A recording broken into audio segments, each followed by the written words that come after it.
Ya tenemos un tiempo con ustedes y gracias a su gran apoyo, actualmente ya somos 500 tripulantes en esta nave geek.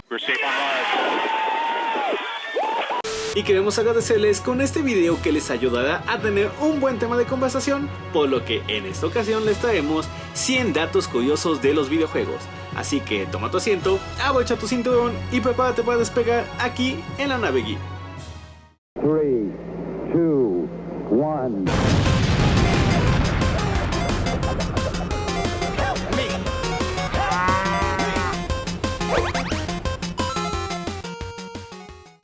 Número 1. Sega Mega Drive le ganó la batalla de las ventas a Super Nintendo en Norteamérica y Europa. Número 2. Sega lanzó sus consolas en Corea junto con Samsung. En aquel país se renombró Mega Drive como Super Game Boy. Número 3. El nombre original de Dreamcast era Katana, pero se terminó renombrando. Número 4. Dreamcast fue la consola pionera en ofrecer juegos online. Número 5. La realidad es que, a pesar de descontinuar la Dreamcast en 2001, la consola se siguió vendiendo en partes hasta 2007. Número 6. Sega Channel fue un servicio de suscripción para Mega Drive que permitía jugar online a varios juegos, probar demos y acceder a trucos. Estuvo disponible hasta 1998. Número 7. Los mandos de Sega Mega Drive eran directamente compatibles con la Atari 2600, sin ningún tipo de adaptador. Número 8. La primera consola fabricada con memoria interna fue la Sega Saturn, saliendo a la venta con aproximadamente 1 MB de memoria. Número 9. El logo de Dreamcast significa origen del poder. Número 10. Street Fighter fue el primer juego de lucha con un elenco completamente único, con diferentes movimientos en el que podías jugar uno contra otro. Número 11. En sus inicios el sistema de combo fue en realidad un error, pero luego se mantuvo como una característica. Las versiones posteriores de Street Fighter introdujeron también este mismo sistema. Número 12. Hubo una versión pirata de Street Fighter desarrollada por el grupo taiwanés Hung-Shi Enterprises en 1992. Se denominó Rainbow Edition por la gran cantidad de gama de colores que presentaba su pantalla de inicio. Número 13. La popularidad de la Rainbow Edition demostró a Capcom que a los jugadores les gustaba una jugabilidad más ágil. En respuesta, la empresa japonesa lanzó Street Fighter 2 Turbo. Número 14. Hay un total de 7 versiones de Street Fighter 2. La World Warrior Champion Edition, Turbo, Super, Super Turbo, HD Remix y Ultra. Número 15. Guile es el único personaje que no ha recibido ningún movimiento especial hasta el día de hoy. Número 16. Los Hadoukens rojos eran un huevo de Pascua sin ninguna función especial. Número 17. Más tarde, los Hadoukens rojos se convirtieron en un movimiento especial propio, el Shakunetsu Hadouken. Número 18. El coche que golpeas incesantemente en las ondas de bonificación es un Lexus LS400. Número 19.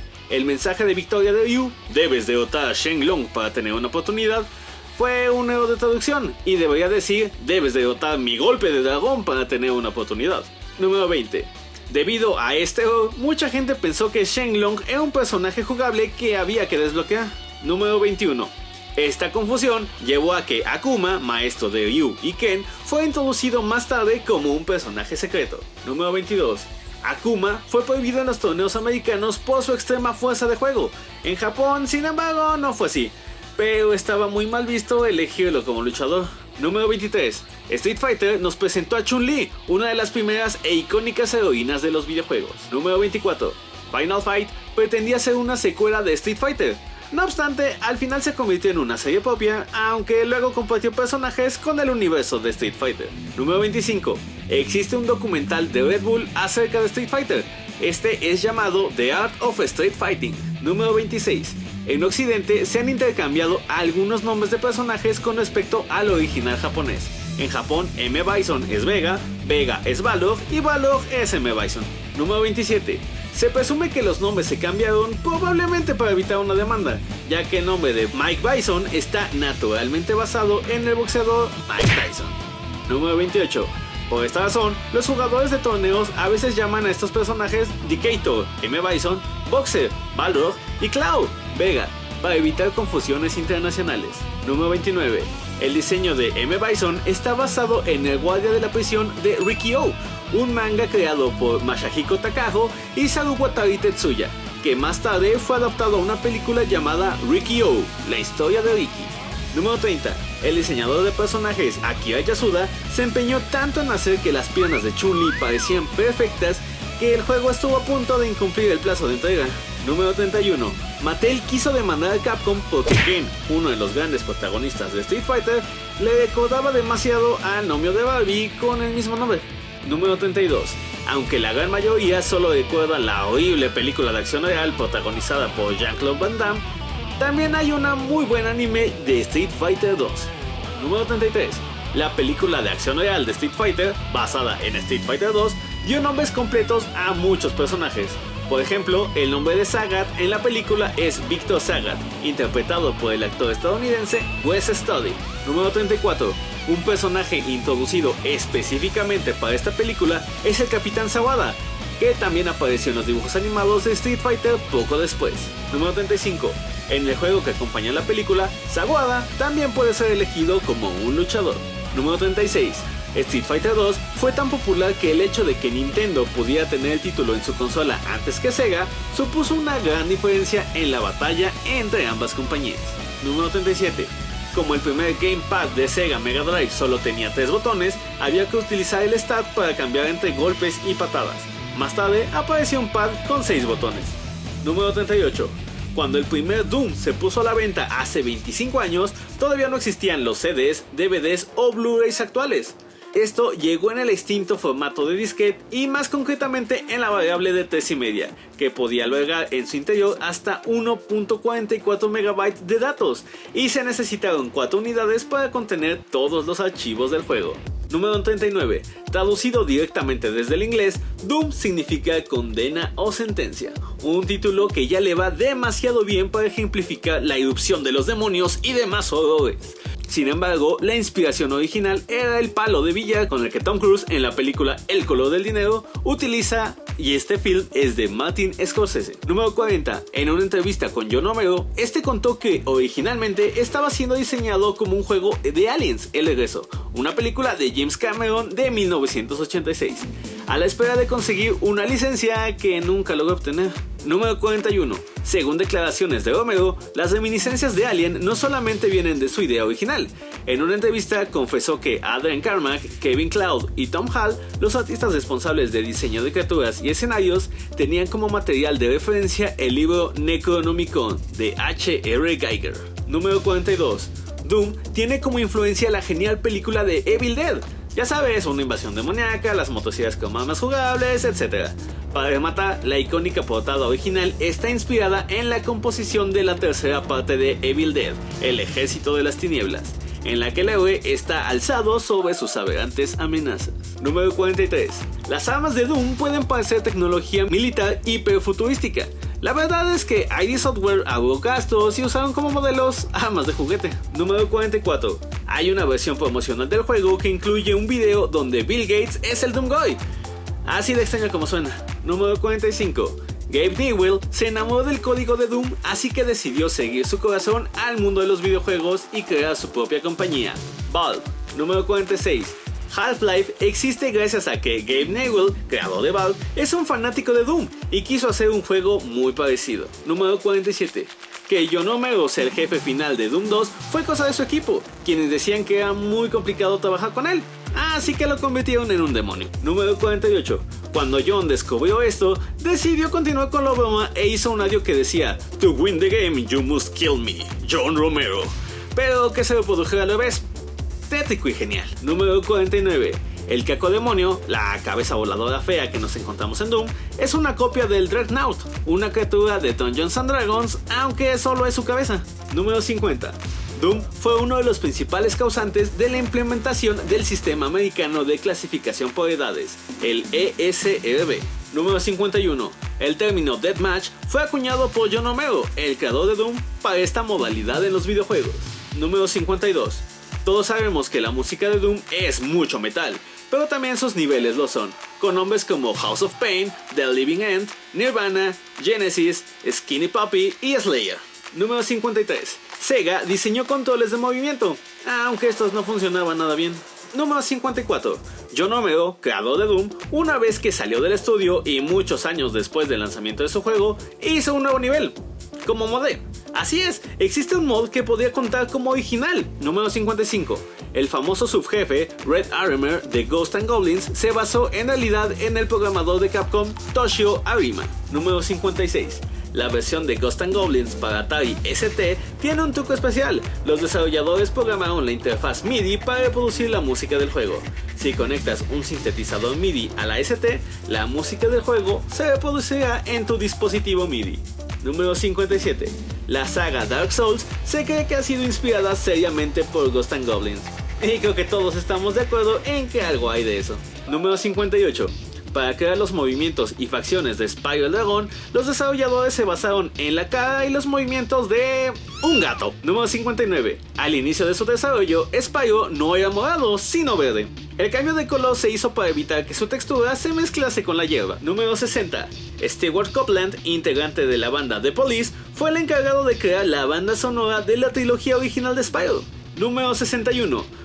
Todavía hay desarrolladores que siguen desarrollando juegos para la Dreamcast, recibiendo incluso un nuevo juego en el 2015. Número 62. El universo de Spyro y el de Crash Bandicoot se comparten. Nadie sabe la razón oficial, pero lo cierto es que en algunos juegos de ambos títulos se pueden encontrar demos jugables del otro juego a las que se accede mediante un código especial. También es posible observar referencias de uno al otro en las diferentes portadas de los juegos de ambas sagas. Número 63. En el juego Crash Purple de la saga Crash Bandicoot, el primer jefe al que nos enfrentamos es Spyro. Una vez vencido, Crash y Spyro se unen para luchar contra Cortex y Ripto. Número 64. El villano más recurrente en la saga de Spyro es Ripto, con un total de 5 apariciones, todas ellas en juegos diferentes. Número 65. En la nueva trilogía de La leyenda de Spyro, el actor Elijah Wood es el encargado de poner voz a nuestro querido protagonista dragónico. Número 66. Spyro se hartó, ya que en la trilogía original los jefes derrotados jamás morían. Volvíamos a verlos en entregas posteriores con nuevos planes de destrucción. En la nueva trilogía, La leyenda de Spyro, esa mecánica cambia, ya que el único jefe que sobrevive es Cinder, y lo hace a causa de su redención. Número 67. Resident Evil es considerado uno de los juegos con peor actuación de voz de la historia. Solo tenemos que recordar la parte del sándwich de Jill. Número 68. Los personajes menos queridos de Killer Instinct son Cinder, Thunder y Ripto. Número 69. En el Killer Instinct de Game Boy, Cinder y Ripto no aparecen, esto porque no le gustaban al público. Esto se repitió una vez más en Killer Instinct Gold. Número 70. El nombre original de Killer Instinct iba a ser Brute Force. Número 71. Shigeru Miyamoto en una entrevista indicó que Link fue inspirado en Peter Pan. Número 72. Killer Instinct The Rare contó con su propio disco de audio con las canciones del título, llamado Killer Cuts, el cual venía como regalo en el pack de Killer Instinct Set.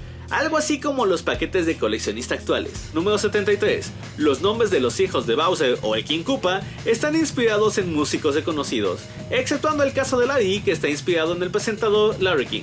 Los nombres son Ludwig von Koopa de Ludwig van Beethoven, Lemmy Koopa por Lemmy Kilmister, Iggy Koopa por Iggy Pop, Wendy Koopa por Wendy O. Williams y Roy Koopa por Roy Orbison. Número 74. El juego F0 toma su nombre de la Fórmula 1, pero ellos usaban el 0 para indicar que era mucho más veloz. Número 75. El nombre original de Tekken iba a ser Rape War. Número 76. Muchos de los personajes de Tekken están basados en conocidos actores hábiles en las artes marciales. Algunos de los ejemplos más conocidos son Lei Wulong, quien está basado en Jackie Chan, Marshall Law, basado en Bruce Lee, o King, que está basado en Tiger Mask. Número 77. Paul, Nina, Yoshimitsu, Phoenix y Heihachi son los únicos personajes que aparecen en todas las entregas de la saga de Tekken. Número 78. En Tekken 2, si dejas a los protagonistas sin moverse durante un rato, empezarán a pensar en Pac-Man y en las frutas de dicho juego. Número 79. En Super Mario 64, si dejas a Mario sin moverse, se sentará y se quedará dormido, mientras piensa en comida italiana. Número 80. En Crash Team Racing para Switch, si no inicias el juego, Crash se desesperará y podrá cansarse de sonreír, apuntarte con los ojos que apretes el botón para iniciar el juego o enfadarse contigo. Número 81. Yoshimitsu del juego Tekken se considera un personaje humano ya que todas sus habilidades son frutos de su armadura y de sus armas. Número 82. En Tekken 3 podemos encontrar una clara referencia a Soul Calibur, otro de los títulos de la compañía. En el escenario de lucha que comparten Paul y Brian, podemos ver un graffiti que pone Soul Edge. Número 83. Robert Delgado, conocido por ser la voz de Alucard en Castlevania Symphony of the Night, es quien pone la voz de la narración en Tekken 5. Número 84.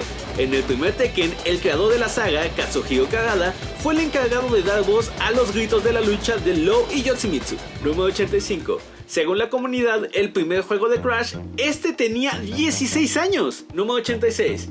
En Crash Bandicoot 2 tenemos un demo oculto de Spyro the Dragon. En la pantalla de inicio debes introducir arriba, abajo, abajo, izquierda, derecha y el cuadro. Número 87. Gracias al éxito del videojuego Crash, iba a tener una serie animada, pero esta jamás se concretó. Número 88. Crash tiene un comercial donde baila su danza especial junto con modelos japonesas. Y claro, es un comercial exclusivo del Japón. Número 89. Crash tuvo un manga. Así es, este buen marsupial tuvo su aparición en tierras niponas, aunque fue muy breve. Solo 2 tomos y no se vendieron muy bien. Y antes de pasar con los últimos 10 datos, queremos recordarte que le des like al video, te suscribas, actives la campanita y compartas el video con todos tus amigos. Eso nos ayudaría muchísimo. Mientras tanto, continuemos. Número 90. Naughty Dog rechazó a Nintendo para lanzar Crash Bandicoot. La razón fue porque era muy caro lanzar el juego en un cartucho. Número 91. Neo Cortex era humillado desde la infancia por ser pequeño. Un día sus acosadores le marcaron una N por nerd. Desde ahí juró vengarse de todo el mundo. Dile no al bullying. Número 92. Originalmente Crash Bandicoot se llamaría Willy the Wombat. Número 93. La novia de Crash en el primer título está inspirada en Pamela Anderson. Número 94. En The Simpsons hay una parodia a Crash Bandicoot. Cuando Lisa se enferma, se vuelve adicta a un videojuego llamado Dash Dingo. Número 95. El primer enemigo del primer videojuego de la saga de Crash es el único jefe que no está aliado con Neo Cortex. Número 96. Se suponía que Minecraft no iba a ser el nombre original. Pearson o Notch, un programador y diseñador de Suecia, originalmente llamó al juego Juego de Cuevas, cuando todavía estaba en desarrollo.